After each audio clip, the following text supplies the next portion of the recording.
Hello, Detroit and the world. Welcome to another episode of Authentically Detroit, broadcasting live from the Lower East Side here in the city of Detroit, powered by the East Side Community Network and sponsored by none other than the Ford Foundation, now a content partner to the new PreachDetroit.com. I'm Orlando Bailey. And I'm Donna Davidson. She is Donna Givens Davidson. 3 names now. I have to remember all of them.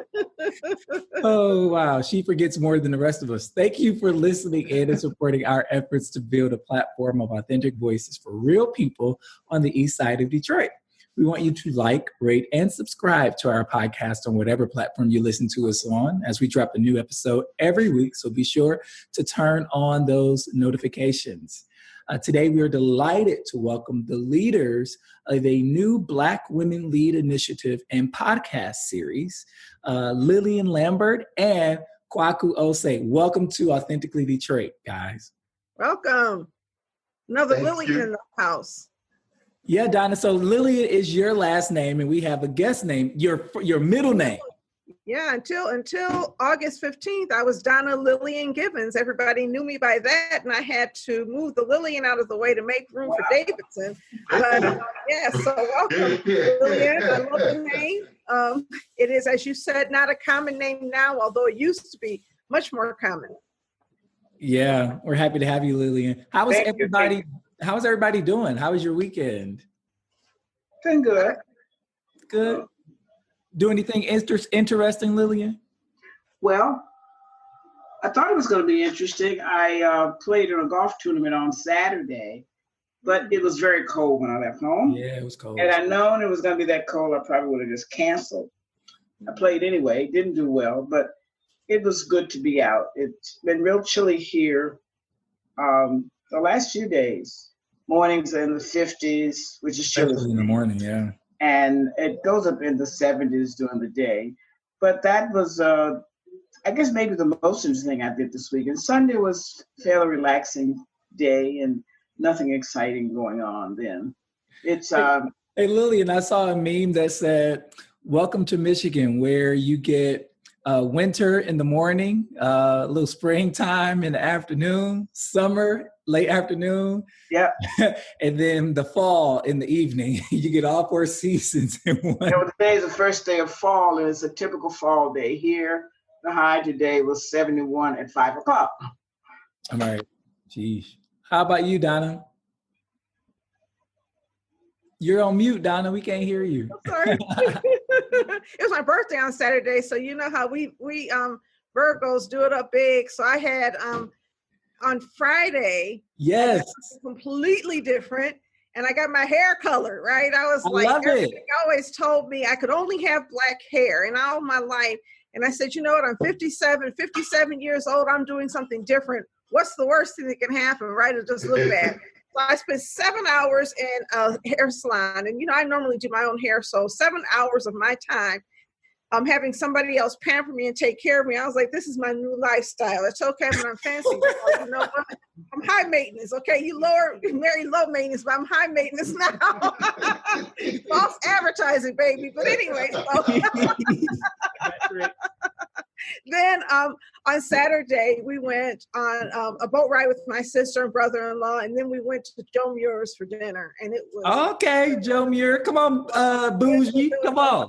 I'm telling you, that food, is my new favorite spot. I've been there for like happy hour. Yeah. Prices have always come.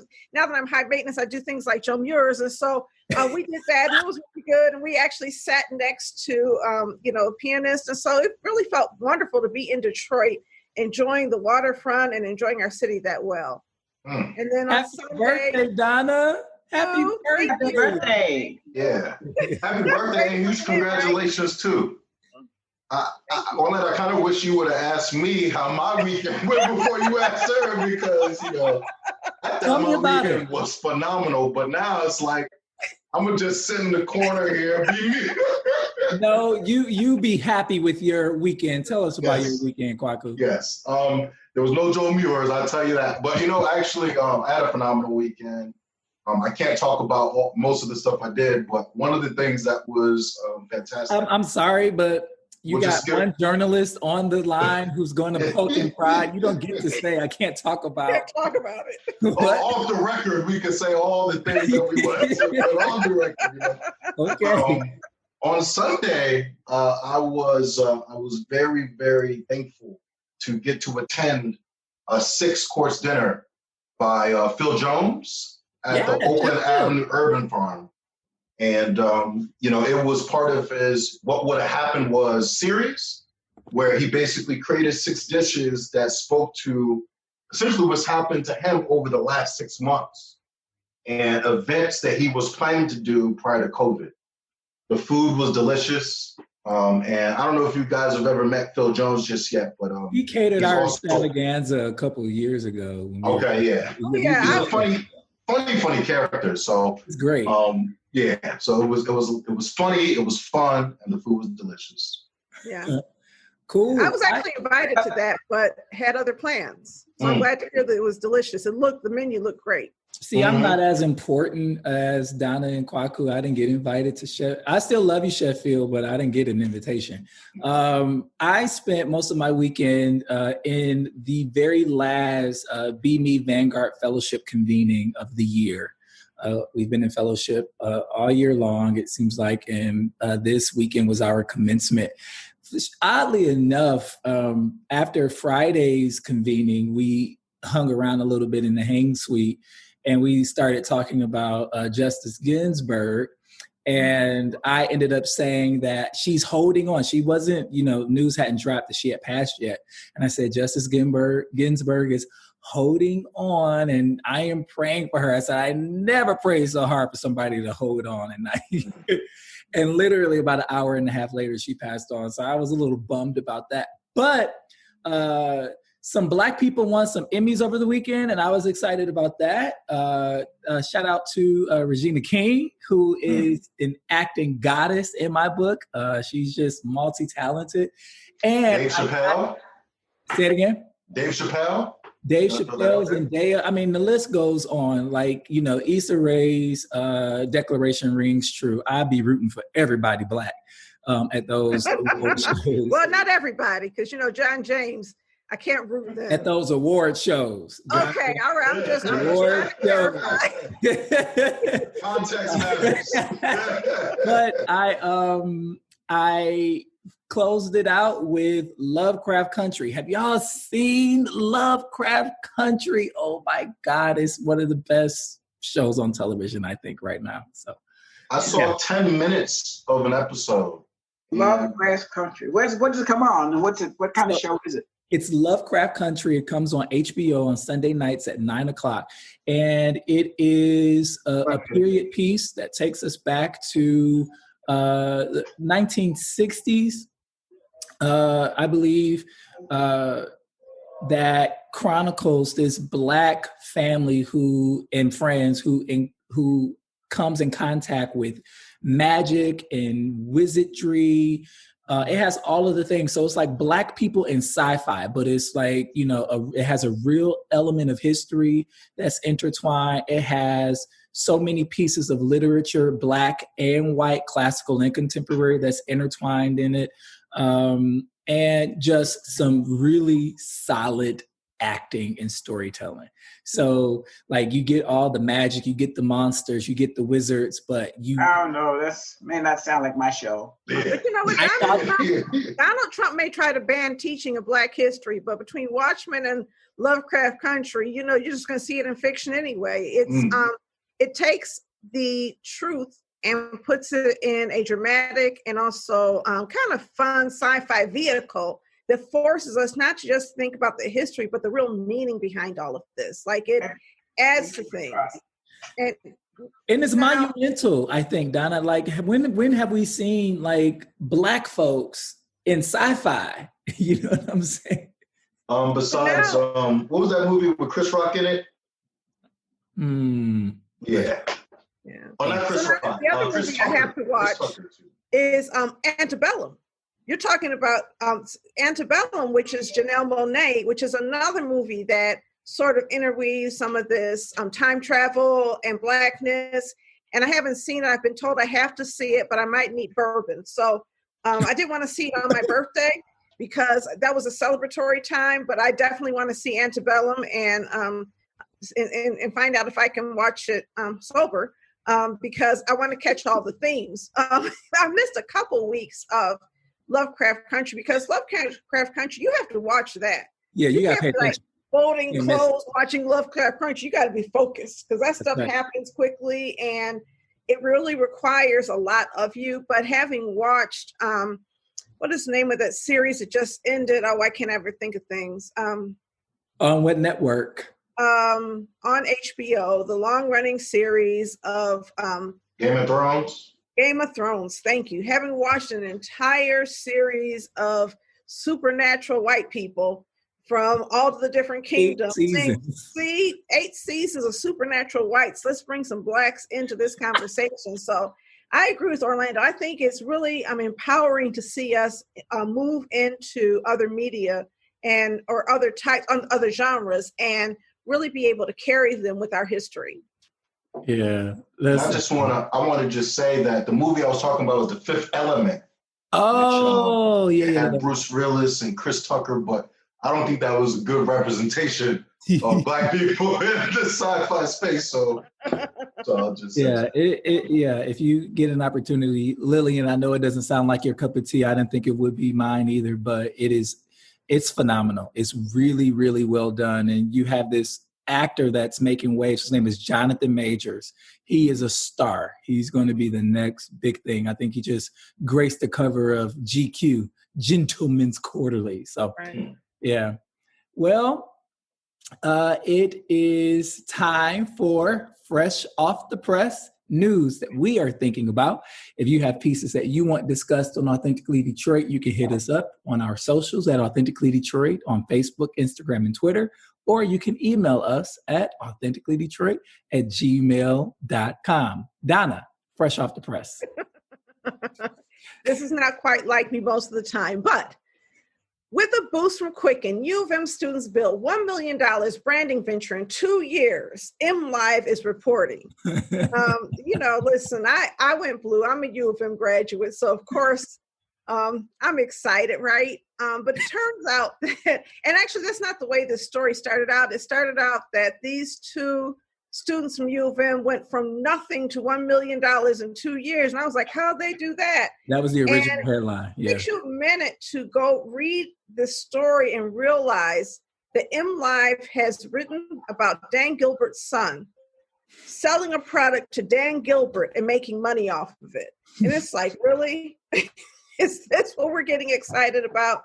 I bring it up because we're, talking about people, rags to riches. This is the Donald Trump story. I started with nothing and I became a billionaire. He's not a billionaire, I don't think, because we've never seen his taxes. But the reality is, people start on, third base, running on third base, between third and home base, talking about, look, I did it. And try to set that as the norm. How could you have that story reported on? It should be a story on nepotism or how rich people keep the money in the family or something. But instead, this is really looked at as an achievement.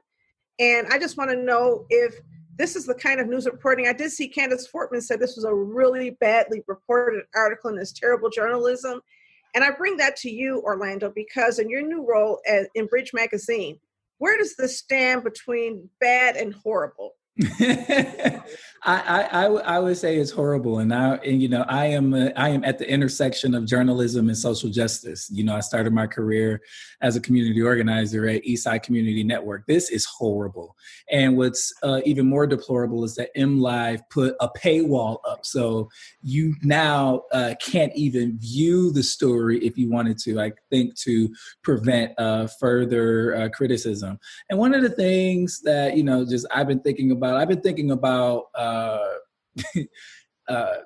white folks creating narratives that are completely false, but they get to create it anyway and pose it as truth without being called out. We have a president that does that every single day, and people are just now like, oh, it is what it is. And they look at news media as the problem. Like, we have coined fake news, and most news organizations aren't producing fake news or untruths. But, this MLive article is done in poor taste, especially in the time that we're living in now.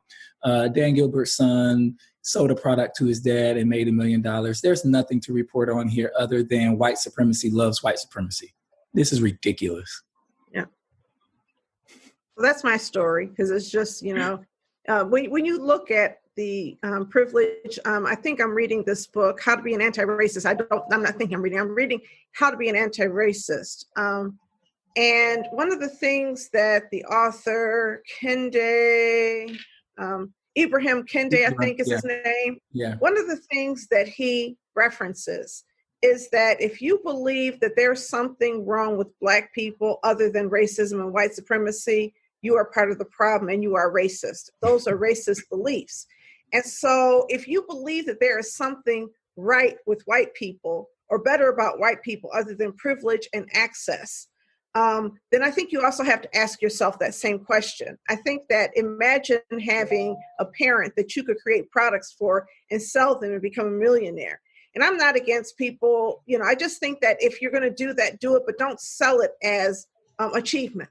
When you have people who have been achieving so much more, even people maybe, because I know, Kwaku, I don't want to put your business out there, but I know you have a story of having produced something for Dan Gilbert. Are you a millionaire? No, not yet, but I'm working on it. I'm getting ever close. But I'm just thinking that you had an idea that was possibly shared and then appropriated, and that's how it works for us. So that was my reaction to the story. Kwaku or Lillian, do you guys have thoughts on this? Well, I did get to read the story, and I thought it was very interesting.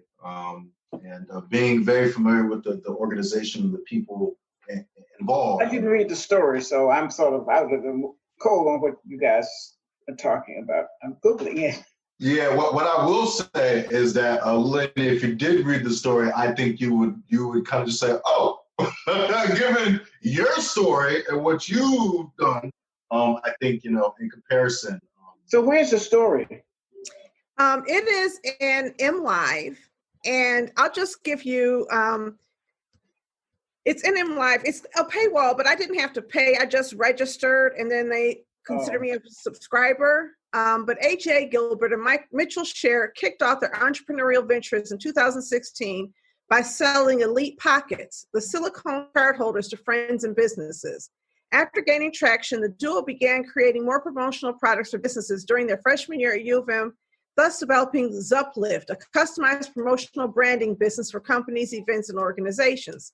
Now in their second year of Zuplift, the duo reached more than $1 million in sales. We started it from nothing. It took a lot of hard work, but we're passionate about putting our customer first, going the extra mile to deliver what they need, which isn't always easy, but we were able to slowly build a loyal customer base and develop a local reputation and overall a great service, Gilbert said, who is in the College of Literature, Science, and Arts. Their top client is Quicken Loans, which his father, Dan Gilbert, founded.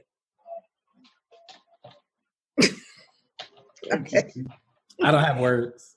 And most of our clients are in Detroit. One of our missions is to become the promotional products in Detroit, Gilbert continued. We started with a strong presence in Detroit by landing Quicken Loans' family of companies and expanded to a few other companies outside, such as IVF, Cranbrook Academy of Arts. There's a few law firms and dental clinics as well. But I mean, come on. You landed your daddy. I'm done. All right. Fresh off the press, Detroit Council expected to vote on facial recognition software contract. This is something that has been a hot topic in the city in recent months. This measure came before the Detroit City Council back in June, and City Council sent the police department back to do some more community engagement. Tawana Petty, who is a friend to this show and a friend of ours, is head of a initiative that's called Surveillance and Safety, and has really been leading the charge to prevent this contract from moving forward with a company that is based out of another state. Trying to think of the name of the company, but it's called DataWorks, and I can't remember where they're based out of. The contract, the previous contract was $1 million for 2 years that began in 2017. And so looking to see how the city council decides. Janae Ayers did give a quote to Christine Ferretti at the Detroit News. She says, she understands the dueling perspectives on facial recognition, but I also know that we have an obligation to do what's right for the masses. She said during the committee session, we have a city of 700,000 people and everybody deserves to feel safe and have every tool in the toolbox at their disposal to get whatever resolution they need. So without the contract to support the software upgrades, the technology will essentially become nil, right? And then there was a professor out of U of D on computer science. He said he doesn't believe facial recognition is automatically going to save anything. It's causing more problems than it's worth. And so I got to say that, I'm really disappointed in Janae Ayers' comments. And actually, I've been pretty disappointed in how she's been moving and voting on city council as of late, period. I'll just go ahead and put that out there.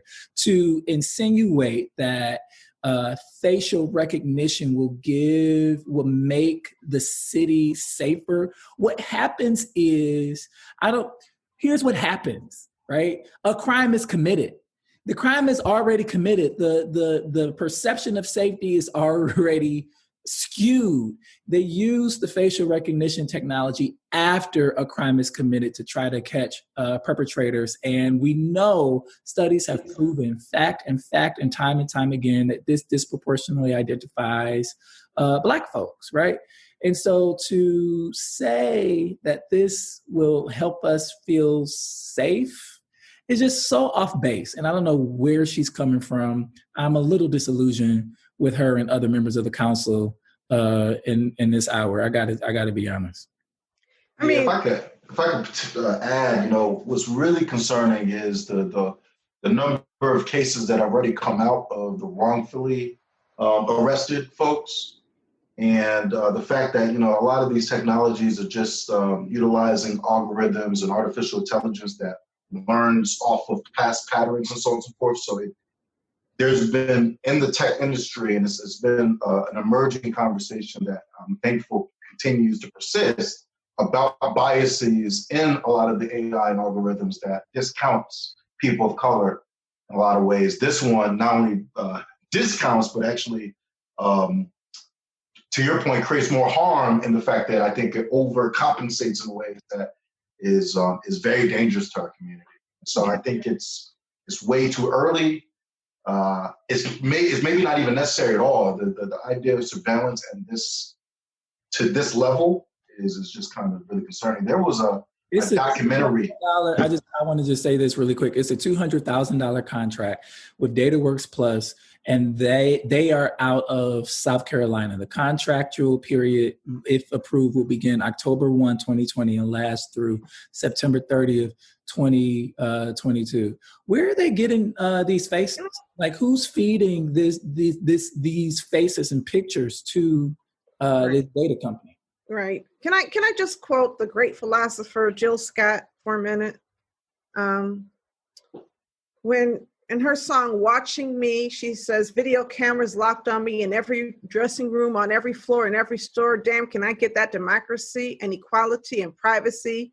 You busy watching me that you're blind, baby. You neglect to see the drugs coming into my community, weapons coming into my community, dirty cops in my community, and you keep saying that I'm free, and you keep saying that I'm free, and you keep saying that I'm free, busy watching me." And so I think that when we do some watching, what are we looking at? What we're looking at is people who we consider to be suspicious. Project Greenlight is looking at people who enter stores people who walk down the streets in low-income communities who are perceived of as being a threat to safety. What we don't look at is the systemic threats to safety that somehow we don't have eyes to see. And when we break crime down to the individual and we treat people as if they are the problem and they are being surveyed as opposed to protected, I think that's the issue with Project Greenlight. Is it to protect me, or is it to keep me in check so that I don't present a threat or a danger or a nuisance to the larger community? We've failed to see that these kinds of programs make people safe. We failed to see that they reduce crime, even though people say they do. Detroit's crime rate has actually increased in many instances, even though Project Greenlight or some level of video surveillance has been in place. So I think that if we're talking about public safety, we've really got to pull back and say, what is it that's making us unsafe in Detroit? And then what can we do to promote greater safety? When we have those kind of conversations and engage the community to the extent video surveillance plays a role, I really want to watch, who's dumping inside the community. And how do the drugs get here? And how do the weapons get here? Yeah, and I think those are all symptoms of a deeper root cause that nobody wants to talk about. Nobody wants to talk about systemic racism. No one wants to talk about the police supposedly protecting and serving versus surveilling. And that's what happens in Black and brown poor communities. And so this is what the council decides remains to be seen. But Donna, you know what? I got to tell you, and I guess I'm tired because I'm just saying I don't have faith that the council will make. This is the city council that is so busy protecting Chief Craig that they forgot that their job is to hold him accountable. This is a city government that is so busy covering up. If we had white people in charge, we'd be able to see that they do not have the best interest of Detroit residents in mind when they just cover these things up. And this is just my opinion, so I apologize for putting it out there like that. But why are crimes committed? In part, it's because we have so much brokenness inside of our community. And that brokenness is not being addressed in any kind of real way, whether the brokenness is poverty, whether it is children being raised, and all of the trauma that we never really get at. We have whole neighborhoods that are just traumatized. And when you drive through those neighborhoods, you can actually see the trauma or feel the trauma if you have any kind of spiritual sense driving through. So if we're really serious about protecting people, that means that we've got to get in the business of healing what is broken in Detroit. And a lot of times it's an intergenerational break. It is my mother, my father, who had some brokenness, had me, and now they're broken. And the systems that are aligned to, that are supposed to support them, no recreation centers, no youth programs that are really structured, schools closed, buildings closed down in the community, no safe harbor. So I guess my issue is, if we're really looking at root cause and we're really looking at public safety, we've got to go all the way back.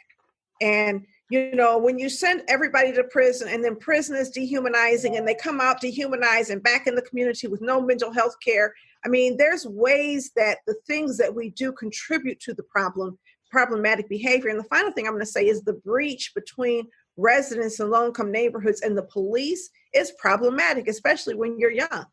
Young Black men and women don't trust the police.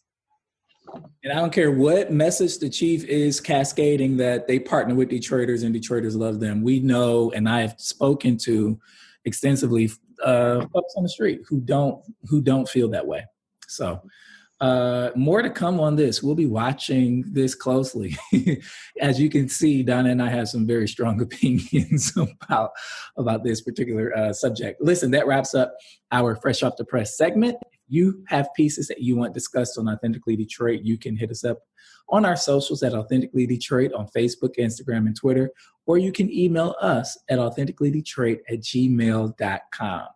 Now on to our featured discussion about the new initiative, Black Women Lead. And we are so excited that Kwaku is here along with Lillian. And we're excited to welcome Piper Carter, who is a sister to us in the podcasting space here in the city of Detroit. Guys, we are so excited to help you all kick off this Black Women Lead initiative. Can you all tell us about what it is and how it came about. Yeah, so first off, true pleasure. Thank you all so much for allowing us to come speak about it. I'll say this. There was, I think it was June 13th, early Saturday morning. I got up way too early and just was inspired to write a post on Facebook. What inspired me actually was I was talking to a number of foundations and investors about some of my latest ventures.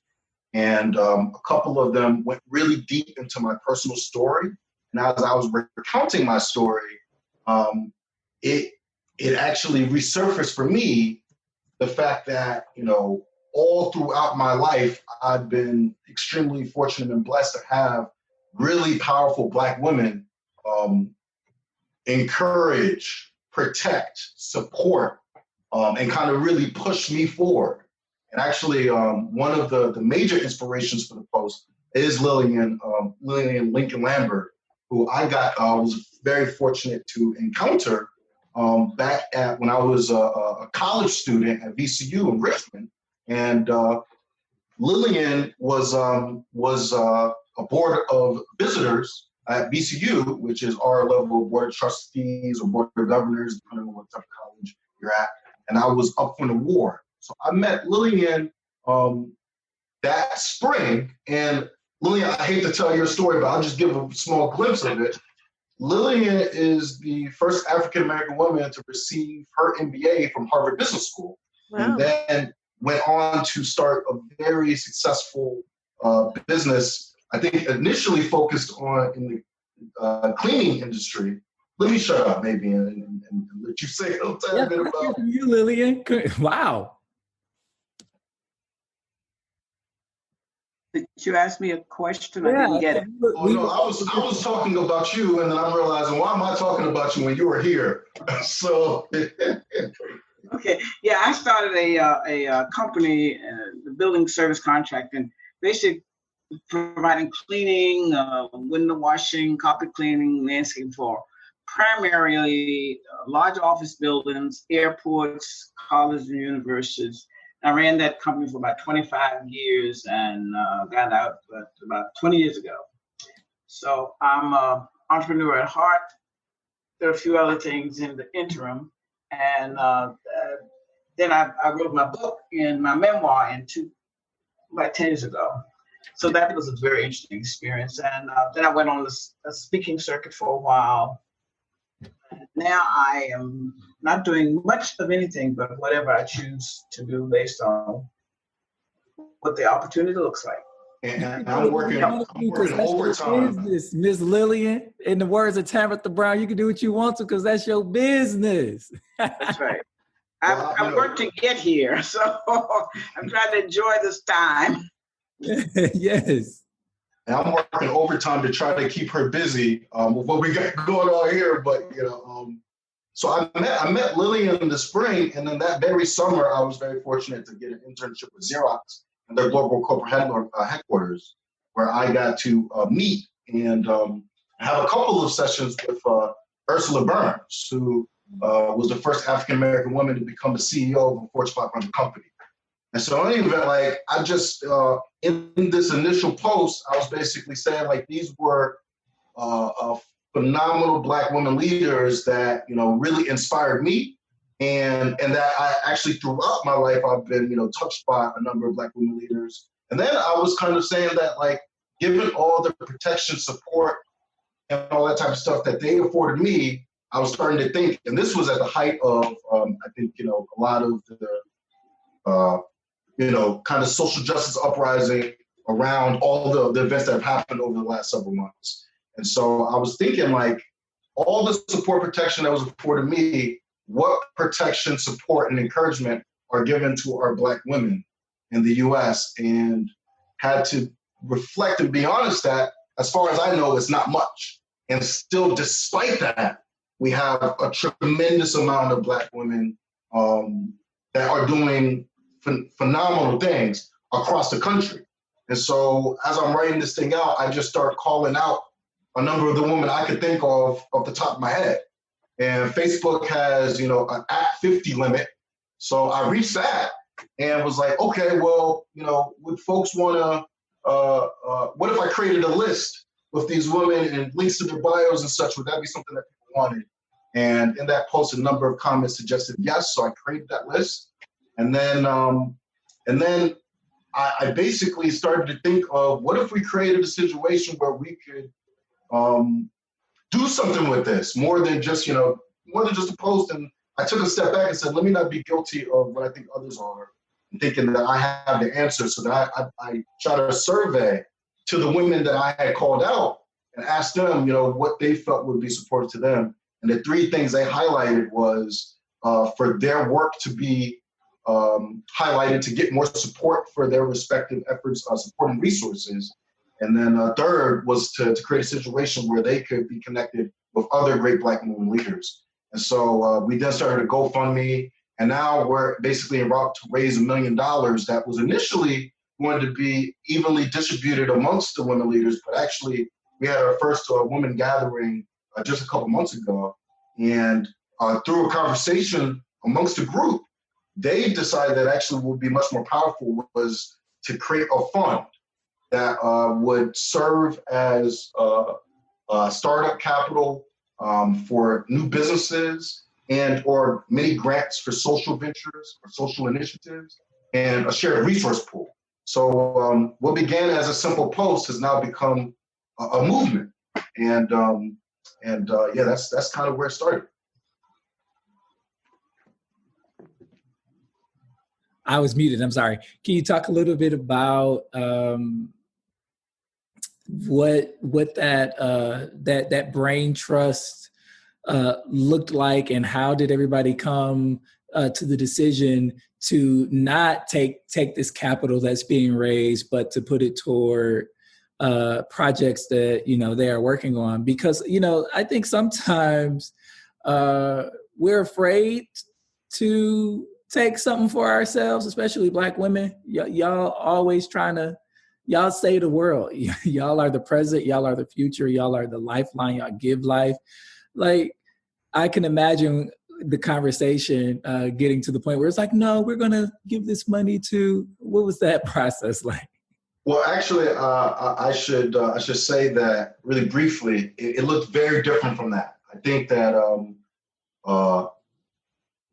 what was beautiful about it, and actually in the initial post I did, I spoke to the fact that, if you look at Black women, despite the limited resources they have, whenever they do have resources, they are the ones that typically hold down a family, a community, and so on and so forth. Right. So I basically had a theory that that if for all the organizations, all the people that were saying Black Lives Matter, if you really wanted to prove it, give money to Black women, and back then I actually truly believe that if we gave resources to our Black women, it could change the world tomorrow.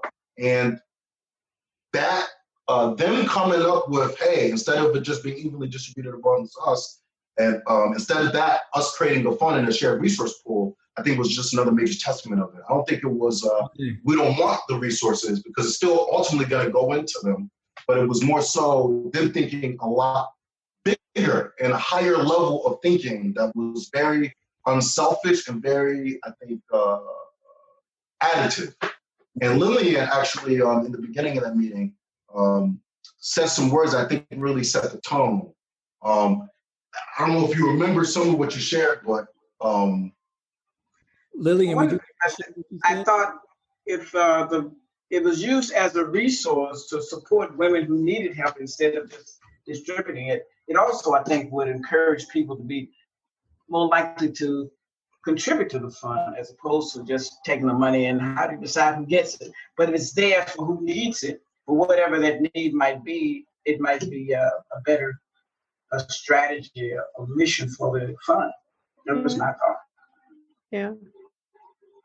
I mean, I think that also when you value people, when you, people need to feel they're cared about.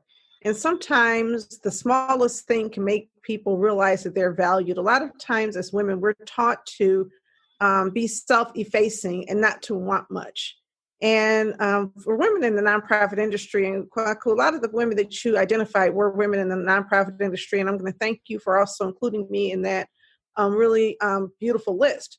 But in the nonprofit industry, you're, for so many years, you're taught that you're supposed to feel rewarded by the work itself and not get a reward. And so I appreciate it when I see you actually giving something to women.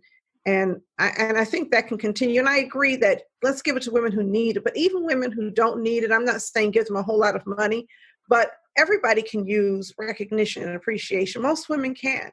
And our society treats Black women so poorly that I really appreciated just the uplifting words. How is the fundraising going? It's a great question. So we've been very fortunate that we've been able to raise a little over $10,000, including direct donations. But we also we're very limited in the way we're promoting the initiative, strictly through posts on Facebook and LinkedIn. And then a couple of months ago, in August, beginning of August, some of the women basically said, "Hey, let's be more strategic about this." And so we actually just came up with a new strategy that we're going to be launching soon. And as part of that, when we relaunched, we just created a website landing page, and thankfully, thanks to the support of the Knight Foundation and Nathaniel Wallace, they'll be helping us with a good sponsorship there. But we basically have this game plan where we're going to highlight each Black woman leader for a full week. And that will include sharing their bio one day, them sharing one of their chief accomplishments, them talking about a major challenge with one of their current pieces of work. And then we're actually doing our own podcast being led by Piper. And so we wanted to basically give some time and attention and a spotlight that the women really deserve. And so we're going to be kicking that off in the new year. And I think that from then on, I think so from $10,000 to $1 million is a huge gap. But I think that with the new strategy that actually was developed by the women, I think we got onto something that is going to work extremely well. I'm excited for it. Okay. So Lillian, you have to leave. Yes. So we hate to see you go.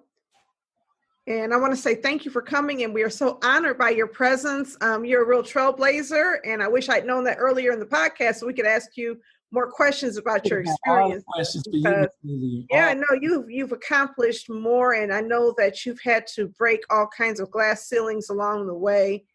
And a lot of times we look at what people achieved and not what people had to grow through to get there. Yeah, that's true. Can you share some parting words of advice for women who are still trying to break other glass ceilings about how you were able to hold yourself together through it all and how you were able to succeed through it all? Well, I guess the advice that I would give is, first of all, you got to be persistent in what you want to do. Don't be afraid of failure. Failure is just sometimes just a way of saying you need to go in a different direction. Learn from the experience. Everybody gets knocked down. The question is, can you get back up? You keep moving. So I think that's really important. And sometimes we as women don't put as much value on ourselves as we should.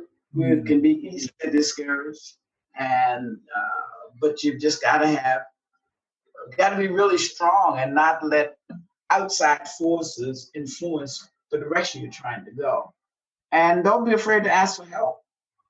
That's the other thing that we as women sometimes don't do. And be supportive of each other. We don't support each other as much as we should. I think we're sometimes guilty of the little cat fights and being jealous and envy of what other women are doing, which is kind of ridiculous because none of us are at the point where we are at such a level that we can look down on any of the other women that are trying to make it. So, and another thing, if you have the possibility of get a mentor, someone who can be a mentor, you can either ask somebody to mentor you, or sometimes people will offer to mentor you. That's the exception, but the rule. But someone you really admire. People don't mind sharing, but sometimes you just have to ask. So I learned not too long ago, maybe last year, the difference between mentorship and sponsorship. Have you experienced that where you have actually sponsored somebody with the intention of helping them get places, or do you see a distinction? Well, I guess most of mine, maybe mine is mentorship, sponsor. So what did you find, how did you define the distinction between sponsorship and mentorship? Well, I belong to a women's forum called The Circle in Detroit. And we had a session where they talked about mentoring and sponsoring. And there were younger women who more seasoned professionals looked at and said, I'm going to help you get here. I'm going to get you enrolled in these classes. I'm going to get you on this committee or whatever to make sure that you're going where you need to be. So I took mentoring, which is example setting, to a new level. I think sponsoring is more prevalent in the corporate America, where you're in an organization and you see a younger person and you can break down some barriers or guide them through the process and make things happen for them and lead them along the way, which is a little different than I think the situation. I've never worked for corporate America. Sometimes I wish I had the experience just to be able to see what it's like. Everybody says, no, I don't think you want to do that. But I guess most of mine have been mentoring, where people will, young women will seek me out, or I will offer to help people get where they want to go. And there may be a fine line between the two. Sounds like you're doing more. It sounds like you are sponsoring because you're helping them get where they want to go. Okay. And that's what I kind of saw as the difference. I mean, that's a terminology that was just presented to me last year, and I'm not sure everybody uses it. I'm not sure if that's not like a Black Greek kind of thing. But I was like, I need a sponsor. Wow, why didn't I ever have a sponsor? I felt like, I had to go places by myself coming up. And I did have a few women who sort of served as examples, but I don't recall having people helping to lift me in that way. And I think that we could do a better job as Black women lifting others who are coming behind us and being really intentional about that. Okay. I agree. I appreciate your example. And certainly the work that you've done. You've written a book? Yes. It's my memoirs. The title is A Road to Someplace Better. And you can get if you want a copy, you get a signed copy by going to my website. And if those who want to know more about what my life experience is like, my website has a bit of information. It's LillianLincolnLambert.com.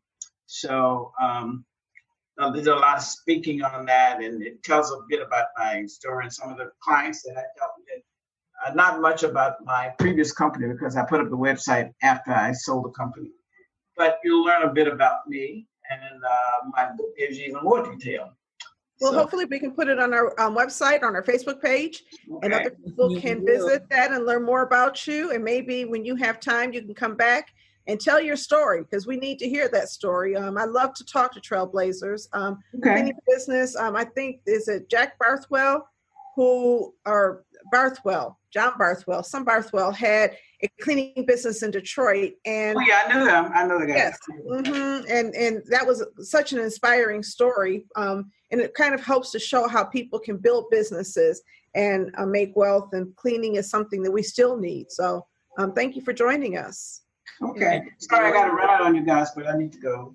It's okay. We honor you. Thank you so much. Remember to visit Lillian Lincoln Lambert.com to get your copy of the book.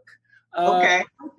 Thank you so much for joining us. Can you tell us a little bit about the upcoming podcast that's slated to premiere pretty soon? Yeah. Hi, everyone. So really excited about it. We actually were going to do a launch this year, but after doing a bunch of visioning, we decided to move it to next year for an actual launch. So I'm really excited about that. We have a really good team that's helping us envision and shape and sharpen the content, the questions, the framing, a lot of great people on the team. And I'm looking forward to it. I'm looking forward to meeting all of the women, learning about their stories. And just for others to learn about their stories, and also to shift the narrative. I'm really excited to get various narratives out there by Black women, about Black women, but also just changing the conversation around wealth, changing the conversation around resources. For me, I've had to live a life of constantly proving my validation in the world. And even in applying for grants, or even in getting jobs, or fighting for my rate, fighting to be treated as a human, fighting to be treated as a professional, being questioned as to whether I actually know the information that's on my resume or my application, or being challenged when being interviewed for gigs. And so for me, even being denied grants, being denied extra money in grants, being denied huge grants. I think a lot of times in the Black community, a lot of what gets promoted to us is about starting businesses and startups, creating. And I think we've been doing so much for so long and been pioneering and been really out here leading that the narrative needs to shift us to a power position so that people can really understand that we don't need a handout. Okay, we're just here to collect what's ours. Come on, you better say that. You better. Yeah. And so I think, a lot of times, we hear these things, especially about contracts, that we don't know what we're doing, or that we're less qualified, or that we need certifications, or that blah, blah, blah, blah, blah. But in reality, we're just denied over and over again. And we're constantly dealing with this, nefarious BS. And I just think that what's really important is that we stop generating that narrative. There are many Black people that work within organizations and companies that have power and don't use their power. They have power to shift dollars. They have power to shift power.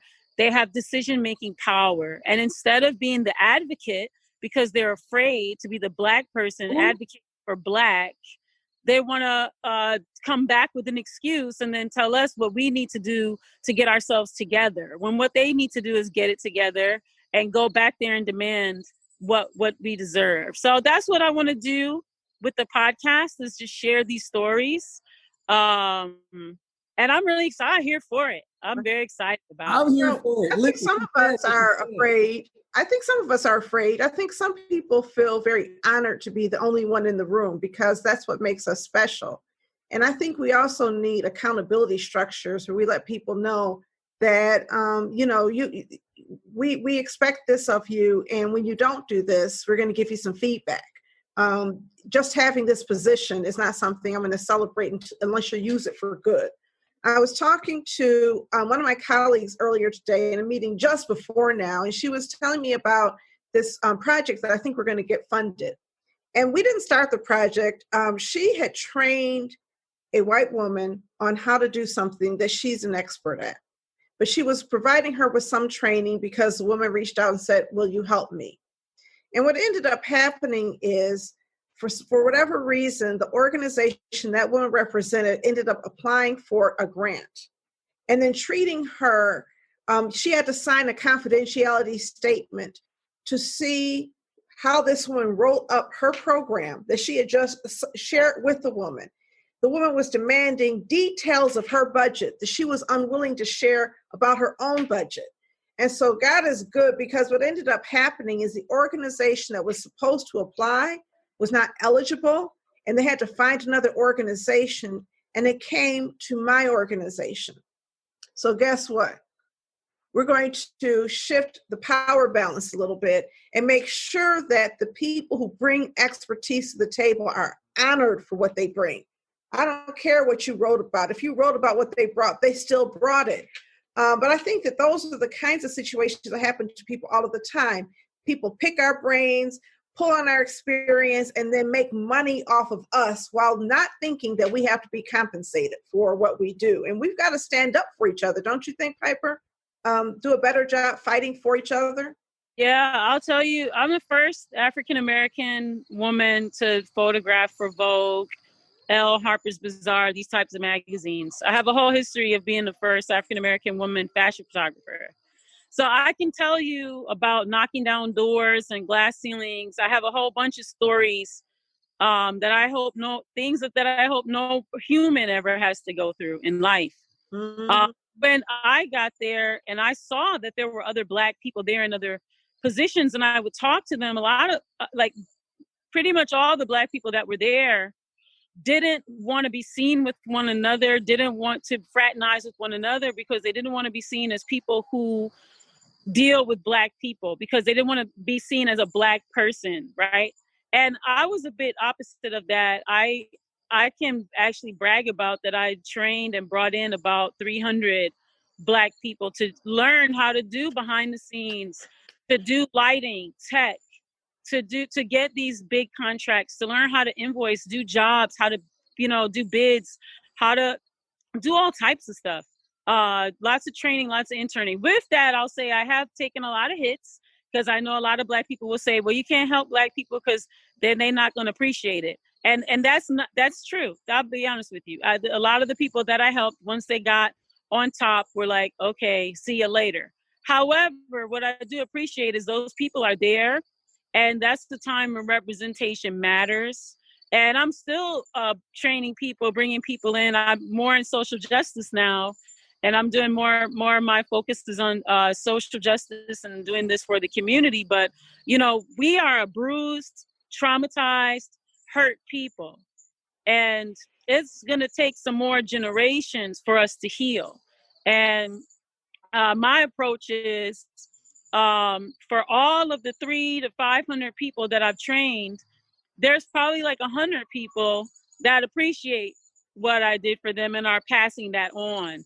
And that is happening exponentially. And because culturally, at least in Detroit as an African American, the way that we're socialized or taught in those days was you go get your education, you go get your success, you go far away from here where anyone looks like you, and you go be successful and go do that. Whereas in many other cultures, they were taught to bring that success back to your home, bring it back to your community, and build up the wealth around your community. And so in our communities, our brain trusts and a lot of the top, if you will, of our communities left and took that into other spaces. What I do appreciate is the younger generations, though, are learning to bring that back into their communities. And so as we're seeing this shift, this global shift that is happening, I'm all here for it. I'm here for the younger generations that are learning how to value their communities, purchase properties, set boundaries for themselves, say no, stand up. It's a new world out here, and I'm here for it. I'm always excited to hear people with experience praising and celebrating young people and what young people are bringing to the table, understanding that over time we can and should be improving on things. And so it is exciting to see the race consciousness in young people and see young people say, listen, I'm Black and I'm proud, and really taking it to a whole nother level and start fighting respectability and colorism and some of the other things that were left unaddressed in the 1960s civil rights movement. I think that, part of that has to do with whether or not you see value in your home culture. If you see value in your home culture, you come home and bring your talents. But when you're told that value is rest in other places, then you go pursue those other places with the thinking that this is how I will be successful. And you're right, it is very destructive to our community. I love to see the fact that people are bringing it home. It's amazing that you have trained so many other people. And, I think that when we do things like that, it's not for the gratitude. It is the satisfaction is in doing it and helping people get places, understanding that it is on them to figure out what to do with that access that they have. And they're going to be satisfied. And then sometimes you plant a seed, and that seed goes places you didn't understand. Maybe that person who didn't have gratitude at one point comes back and never tells you wait a minute, I learned something. Now I need to do this. I hope that more people follow your example. Did you have anything written about your life? Because having been such a trailblazer in the fashion industry, I'd love to share that with some other young women interested in that. Well, I don't have anything written about that part of my life. I do have a book that is about another phase of my life, which was when I moved back to Detroit between 2008 and 2014, where I created a no misogyny open mic where we celebrated and centered women in hip hop. And I have a whole organization called We Found Hip Hop for Women in Hip Hop, Create Safe Spaces. But there is a book, 2 professors have written about me and our movement. Sorry about the ice cream truck, I'm outside. Have written about me and our movement. It's called Women Rapping Revolution. And it's about our movement that we did, started as an open mic. Like I said, it was a no misogyny open mic setting the tone for women to be centered. But at the same time, it wasn't like a woman's only thing. We invited everyone to combat misogyny. And so we ended up having everyone get on the mic. You just can't do misogyny. End up shifting a lot of culture in Detroit around hip hop. A lot of the young people who grew up in that open mic are now, leading and doing their own things in the city. Shouts out to the culture creators. And, just really proud of everyone that's come out of that movement. But I will say it's called Women Rapping Revolution. It's available on the UC Press, University of California Press website. It's also available on my Women in Hip Hop website. It's called We Found Hip Hop. You can get it there. Really in-depth cultural study done by 2 professors from Oakland University. Shouts out to Rebecca Ferrugia and Dr. Kelly Hay, and all the women who were a part, and men who helped build this movement and nurture and continue to do this work. So I have a question. Given your presence in hip hop, women in hip hop, and your expertise in that area, what do you think about Cardi and Megan's song? Is it WAP or WAP? I'm not going to spell it out. What are your thoughts about that? It feels so controversial. And now Offset says he divorced Cardi because he was embarrassed by the lyrics, even though she's the one who filed. And he's got, 5 or 6 baby mamas. Anyway, what are your thoughts on this whole issue right now? So I will lead with saying that the millennials and the Gen Zs have chosen WAP as their feminist anthem. And so I'm going to out myself. I'm 48 years old, so I'm a Gen Xer. And so while it's not my cup of tea to choose those lyrics and that form of expression, what I understand from listening to younger generations is they feel liberated. They feel it's liberating. They feel a sense, they feel that in society, we are too confined to the patriarchal ordinances of sexuality, and that there is something liberating about being able to be free, sexually express oneself sexually. Now, how I feel personally as a Gen Xer, I'm going to just out myself and say, like, if I have my own kids, I don't want them listening to that. Right. However, the young women that I mentor, and I'm going to put the word women because they're over the age of 18, who do choose to listen to that. I listen to them because I do want to understand. I personally don't believe that mimicking patriarchal forms of men's sexual desire and pleasure is liberating. I don't believe in that. I don't believe that, trying to please men is liberating. I don't think that trying to be attractive for men is liberating. I do understand, though, how younger women would want to throw away, wanting to feel constrained. At the same time, though, I always challenge them and ask them, if you're alone, is that the same expression that you feel you need to have? Is that the expression that you feel you need to have for yourself? Or is that an expression that you want to show that you're liberated against men? And for me, that's the antithesis of liberation, is proving that you need to be liberated against men. It's like, so that, there's a lot of controversy there that we could dig into and argue back and forth forever. But yeah. Yeah. I'll say this though. Certainly this song does not seem to be pleasing men as much as it pleases women, right? Here you have this very explicit video with these gorgeous women, and men can't seem to stand it. Now, maybe it's a secret pleasure, but I've never heard men complain about halfway nude women more than I have about Cardi and Megan. So I think that there's something to the fact that maybe it's not liberating, but what it is it's a challenge to men. That if this is what I am to you, I'm going to own this and not let it be something that you can own and use against me. So I'm like you, Piper. I'm 57, so I'm 9 years your senior. I saw that video and I was like, oh, what is this, right? And definitely don't want my granddaughter listening, but and I've had to really try to understand it too, because I always want to understand young people rather than condemn them. And when I came to the conclusion of, I've never heard men talk about women as badly as I've seen them talk about these women. So they're on to something, and I'm not even sure what that something is, but you got to let young people have their space.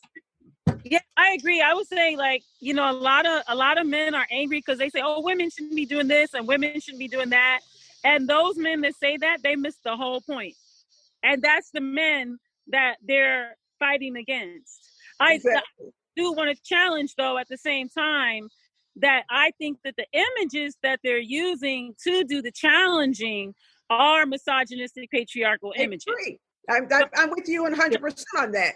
Like I said, I'm with you, but I also think that it's such a complex issue that I can't just come down on one side. The complexity of it just leaves me dumbfounded. I don't ever want to advocate for that. I'm with you. I want to silence the young women who do. And so I'm trying to, this is a growth period for me. Anyway, but thank you for talking about that. I do have one more. I know Orlando's going to try to wrap us up, but you're such a great speaker. And Kwaku, I want to close this out because this past week, another big cultural issue is Ruth Bader Ginsburg passed away. And so first people were like, just lifting her up and saying she's a cultural icon and a hero. And then I started seeing people say, what has she done for Black people?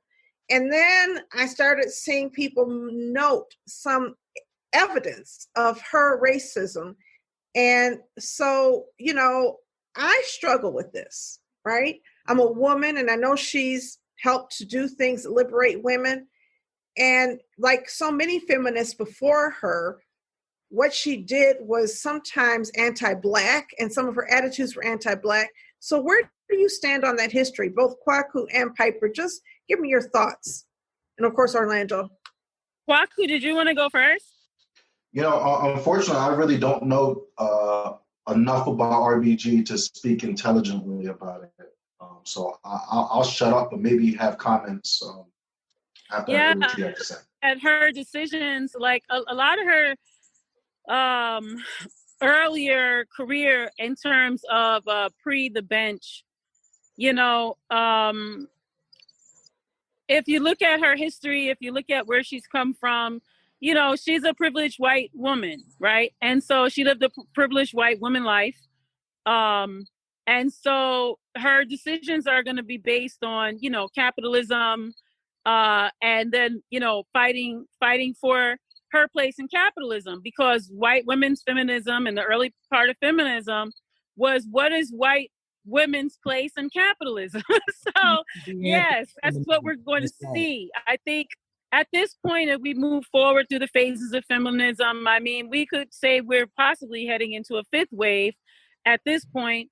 But if we look at where we are right now, just honestly, yes, that her decisions were really based on inclusion, this idea of equality. And those are older ideas in terms of the movement, right? We've moved way past that when we're looking at equity, right? Not equality, but equity. And when we're looking at it's not just inclusion, right? It's not inclusion for the sake of having a body there, right? Or visibility. It's inclusion as in is what is my whole identity included in this decision and in this thought process and in my powerful, right, like at this table. And so I will say that most of her decisions were made, I want to say like probably in the 20th century. So most of her decisions have been in the 20th century. And so we've come a long way into the 21st century, although we're just a little bit into the 21st century, but we're at least a whole person's lifetime into the 21st century, right? We're at least 20 years into this 21st century.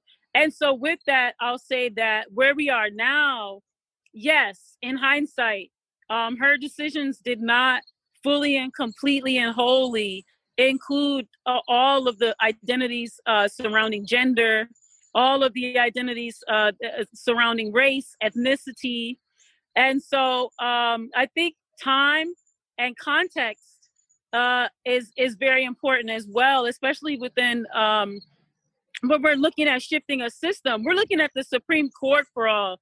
You know, I mean, we're talking about at this point in the United States, just trying to get equity for everyone, right? The Supreme Court is like so far away from where the rest, from where like, you know, people on the street, you know, talking about defund police, right? And so I think at this point, you know, I look at her life and I do appreciate, I look at her as a white woman, God rest her soul, that thought she was super radical, even though she was extra liberal. And I think that for her life and her context and her consciousness, she did what she could to liberate her people. And I think she was successful doing that. And God rest her soul, she was a life that lived.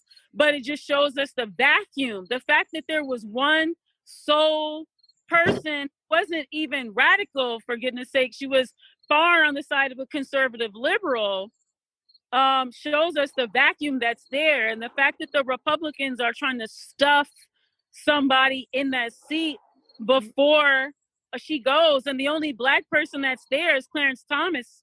Oh, God help us. But I mean, so I think that I'm just going to say I appreciate her life because she was the closest thing, you know, closest to getting us towards liberation. That's really far, like, you know, but you know. I was with you, Piper. And then I found out that she had in 37-year career. And when you said one, I thought you were going to say she had one Black clerk in 37 years. That's what I mean. She lived a white life. Like right, you can't do that. They don't see us. She had one of the worst. Now she was not near the top. She was near the bottom in multiculturalism. You can't represent more than you when you don't hire more than you. When I think of the fact that she and Antonin Scalia were good friends personally, but divided politically, then I can understand that she really did not have a worldview that was liberating for other cultures of people. And so like you, it's sort of like, I appreciate her for what she did. And it's so unfortunate that as a Black woman, I have to look at a woman who did things for women and say, thank goodness she did this for women. And then there's so many men who did things for Black men. And I have to say, thank goodness they did this for Black men. But it reminds me of Paula Giddings' book, When and Where I Enter, where we think, who is doing something for Black women? And we are.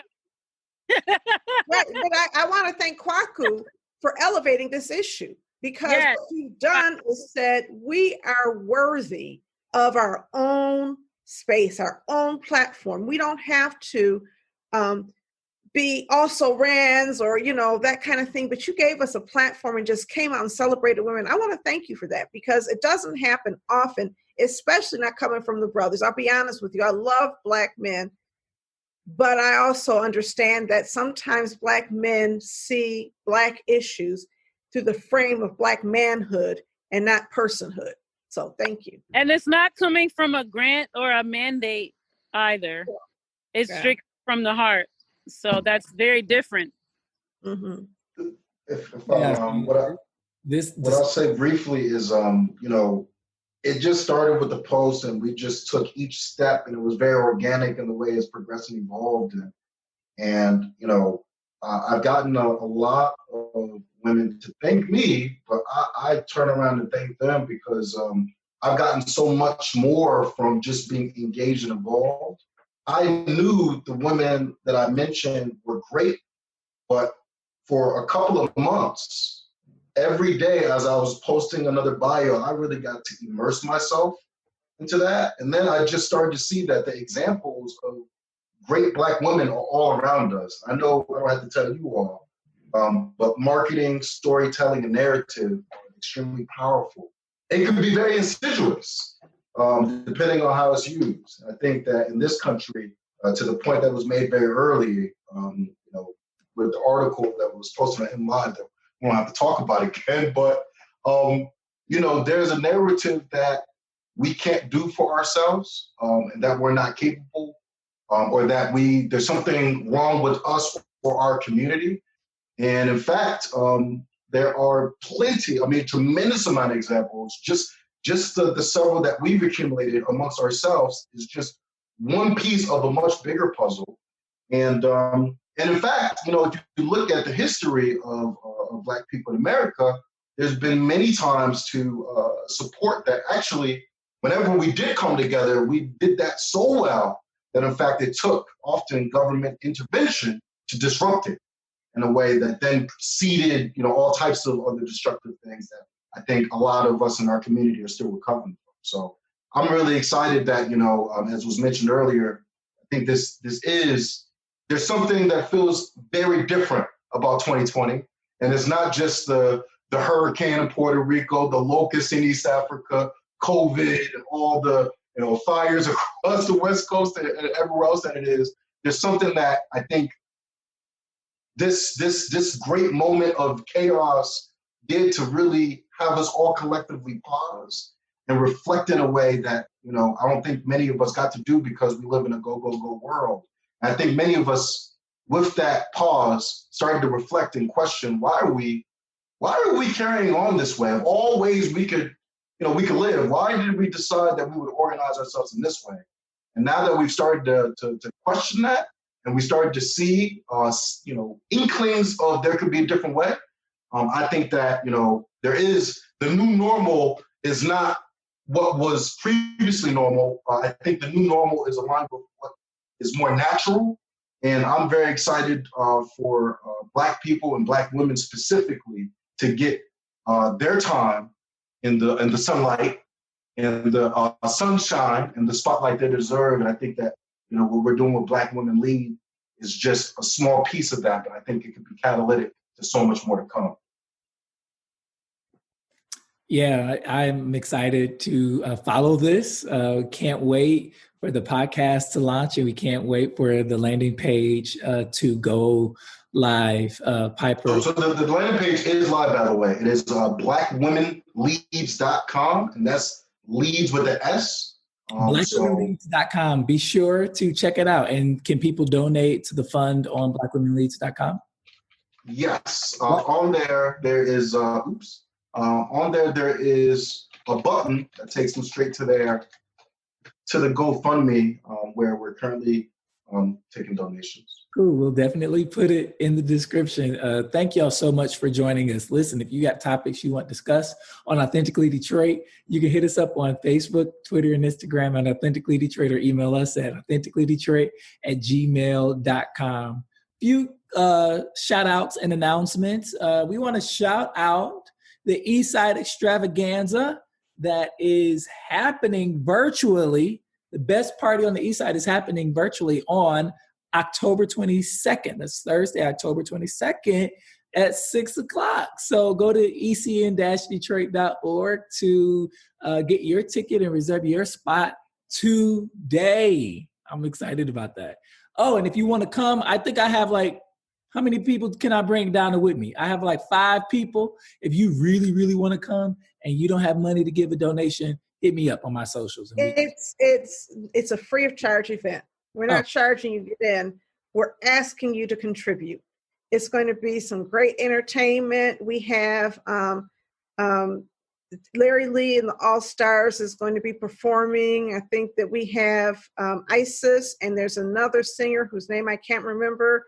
And then I could have all of these wrong, and so I apologize in advance, but I think it's something like DJ Pandemonium afterwards, and we're going to have break dancing for an after party.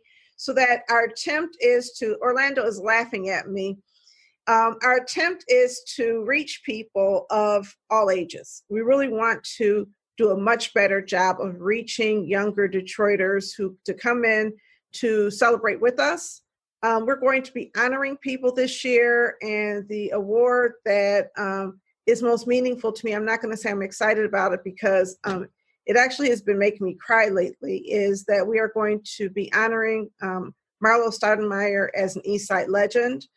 And certainly he paved the way for some of this with Roster Detroit and was a great cheerleader of many people in our community. And so if nothing else, come to honor him. But if you want to donate to us, we are really trying to move forward and keep this work going where we're supporting our community, especially our youth, through this pandemic. And you can learn more about that on our website. Donna, I'd be remiss if I didn't share that, Roster Detroit and what Marlo was doing was a huge inspiration for Black Women Lead. And, before rest in peace, rest in pleasure. Before he passed away, I was working closely with Marlo, with 2050 Partners and Tatiana Grant to try to bring that vision alive, but also to try to bring Roster Detroit to the front. And so in a lot of ways, I think what we're doing Black Women Lead is just a continuation of his legacy. And then I just briefly also wanted to share that Lillian's book that she referenced earlier is tremendous. And she is a sponsor. She was actually hand-holding me to pursue my MBA at Harvard. And I got into the pre-MBA program at Harvard Business School and was going to pursue my MBA there thanks to her sponsorship and her encouragement. I just decided to skip the MBA thing. So I also wanted to thank her, even though she's not with us at this moment. But she can hear us, hopefully. Hopefully she'll listen to the whole show and hear the shout out to her. Do you have more shout outs, Orlando? Yeah, so speaking of Marlo Stoudemire, he was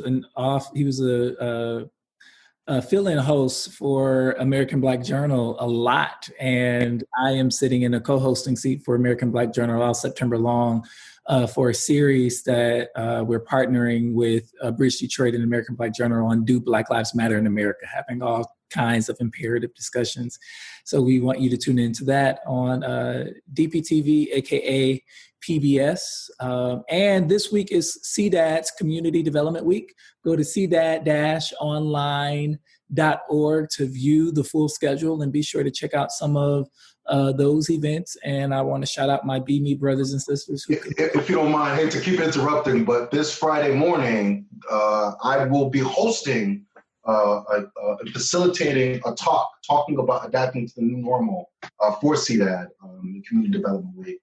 So that's 10 a.m. It's free. You can register, go and you'll get to see me again. For any of you all that are listening that want to do that, which I'm sure is the majority of you. All right. We make sure we check you out. I think I'm on a panel too Thursday. So be sure to check out CDAD Community Development Week. And Donna, if you don't have any shout outs, we're good. I do want to shout out. I can't even think of who I want to shout out. I always forget, and now I can't remember, but I do want to shout out our guest today. I want to shout out Orlando, who is the host with the most. He is moderating so many panels. Do you ever sleep? Chase Cantrell said that he was going to be international. We're going to lose him soon. So, we'll just all have to say we knew him when, because you did a great panel the other day on valuing the Black community or something like that with Andre Perry. Valuing Black life. And so really excited about that. You have something else coming up on Sunday, don't you? What do I have coming up on Sunday? Detroit Podcast Festival. Oh, the Detroit Podcast Festival is happening in October, but Donna and I will be appearing on October the 18th at the Podcast Festival for a virtual talk with Dr. Abdul El Sayed and possibly U.S. Congresswoman Rashida Tlaib. So stay tuned for that. We're excited to I'll be moderating that discussion, so that should be interesting. But thank you so much for listening, everybody. We want you to catch the wave. We'll see you next time.